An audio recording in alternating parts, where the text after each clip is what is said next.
कहते हैं सब जगह हो रही ब्रज में हो रहा। ये बात बचपन से ही मन में बैठ सी गई थी।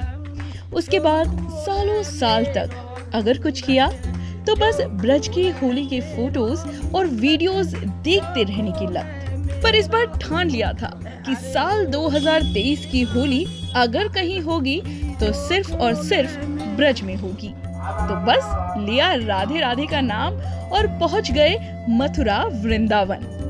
पर इस सफर का हिस्सा सिर्फ हम नहीं हैं, आप भी हैं। तो चलिए शुरू करते हैं सफर ब्रज की होली का।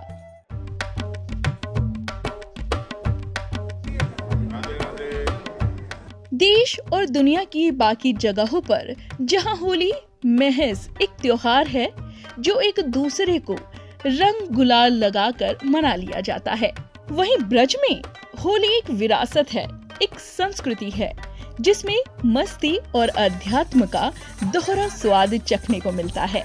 भारत के सबसे प्राचीन त्योहारों में से एक होली का उत्सव मनाया जाता है बसंत पंचमी की फागुन पूर्णिमा को। लेकिन ब्रज में होली 1 या 2 दिन की नहीं होती, बल्कि पूरे 40 दिनों तक मनाई जाती है। और इन 40 दिनों में जितने तरीकों से ब्रज में होली मनाई जाती है, उतने तरीकों से कहीं और नहीं मनाई जाती।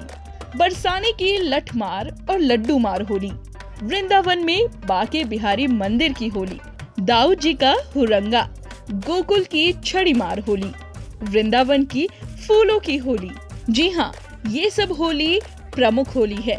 बसंत पंचमी से शुरू हुई होली होलाष्टक यानी होली के 8 दिन पहले तक अपने चरम पर पहुंच जाती है। और इस बीच कब कहां कैसे कौन आपको रंग गुलाल से भिगो जाए, आपको खुद ही कुछ पता नहीं चलेगा। वृंदावन में रंग भरणी एकादशी के दिन से 5 दिवसीय होली का त्योहार शुरू हो जाता है।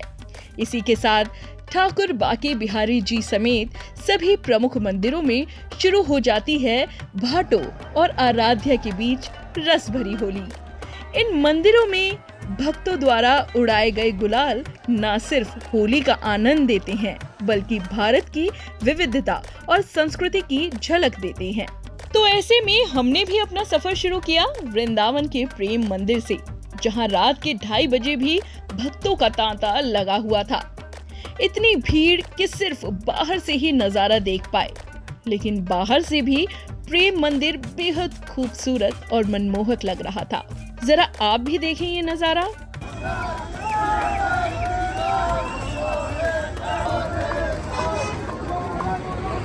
वृंदावन वो नगरी है जहां आपको हर कदम पर राधे राधे की मधुर वाणी सुनने को मिल जाएगी।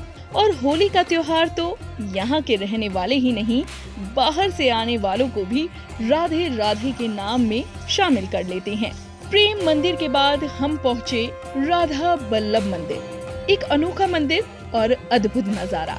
इस मंदिर की खास बात ये है कि यहाँ आपको राधा और कृष्ण दोनों के दर्शन होंगे, लेकिन एक साथ। जी हाँ, दरअसल यहाँ राधा और कृष्ण एक ही हैं।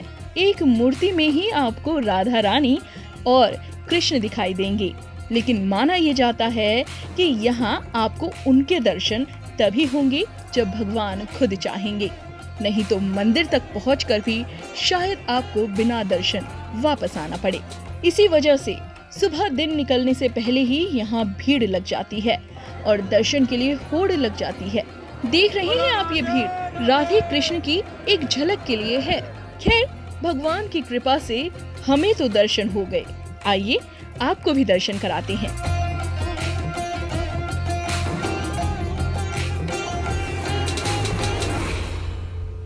राधे कृष्ण के दर्शन के बाद हम चल पड़े निधिवन की ओर, मन में कई सवाल लेकर। अगर आपने भी निधिवन के बारे में थोड़ा भी सुना होगा तो आपके मन में भी कई सवाल होंगे। जी हाँ, निधिवन वही जगह है जहाँ माना ये जाता है कि आज भी श्री कृष्ण रास लीला रचाने आते हैं। खैर, निधिवन की कहानी अगले वीडियो में लेकर आएंगे। आज आपको निधिवन के दर्शन कराते हैं और दिखाते हैं ब्रजवासी निधिवन में कैसे होली मनाते हैं। यहाँ आप ये पेड़ देख रहे हैं, आपस में गुथे हुए, उलझे हुए, यही है निधिवन का रहस्य। यहाँ पेड़ों की शाखाएं ऊपर नहीं नीचे की ओर उगती हैं और आपस में गुथी हुई रहती हैं। ऐसा ये माना जाता है कि रात में तुलसी के ये पेड़ गोपियों का रूप धारण करते हैं और श्री कृष्ण संग नृत्य करते हैं। ये भी कहा गया है कि रात होने से पहले मंदिर में बिस्तर लगाया जाता है, भोजन भी रखा जाता है और जब सुबह मंदिर खोला जाता है तो बिस्तर बिखरा हुआ, जैसे रात को किसी ने यहाँ आराम किया हो, और भोजन आधा अधूरा मिलता है। यहाँ के लोगों का कहना है कि श्री कृष्ण यहाँ रात को सोते हैं और भोजन करते हैं। वैसे एक दूसरा तबका इसके पीछे कुछ और ही कारण मानता है, लेकिन वो कहानी किसी और दिन। आज देखते हैं निधिवन में भक्तों की होली।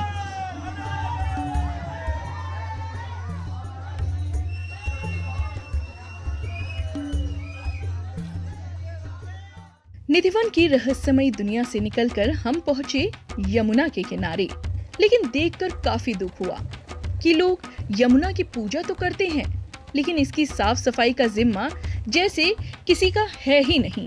खैर, हमने भी बहती यमुना में हाथ धोए और निकल पड़े यमुना बोट राइड पर। और देखिए, यहाँ पर हमें सुनने को मिली यमुना और राधा कृष्ण की एक अनोखी कहानी। आज यमुना जी का रंग देख रही हो, शाम रंग कहते हैं ना कि यमुना मैया काली काली, राधा गोरी गोरी, वो वृंदावन में धूम मचाए बरसाने की छोरी छोरी। तो किसी समय पे 16,108 गोपियों के साथ में महाराज हुआ। तो भगवान भोलेनाथ कैलाश पर्वत को छोड़ करके निधिवन के अंदर महाराज देखते हैं। तो गेट पे ललिता सखी और विशाखा सखी दोनों खड़ी होकर के कहने लगे कि प्रभु, यहाँ पे पुरुष का आना मना है और स्त्री लोग का तीरथ है। तो इस वचन को सुनकर के वहाँ से सिकंदर भगवान लौट जाए तो आके जमुना से प्रार्थना करने लगे कि जमुने महारानी, मेरे को तो 16,108 गोपियों के साथ में महाराज देखना है। तो यमुना जी ने 16 श्रृंगार दिया, तो यहाँ पे आधा नर और आधा नारी का वेश रख के गए, तब जाके वहाँ पे महाराज प्रेम से बोलेंगे श्री राधा रानी की जय, जमुने महारानी की जय। एक बार सभी लोग ऊंचा हाथ करेंगे, थोड़ा ताली बजाएंगे और फिर करेंगे। कहते हैं कि जो वृंदावन में हंसेगा और उसी का घर बसेगा। राधे राधे राधे राधे राधे। यमुना मैया को प्रणाम करके हम चल दिए बरसाना की ओर और रास्ते में गोवर्धन मंदिर के दर्शन करते हुए पहुँचे बरसाना के श्री लाडली जी महाराज मंदिर।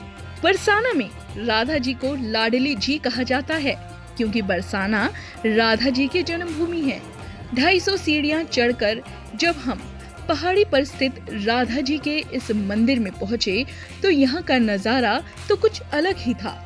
चारों तरफ राधे राधे का जयकारा और रंगों की बारिश।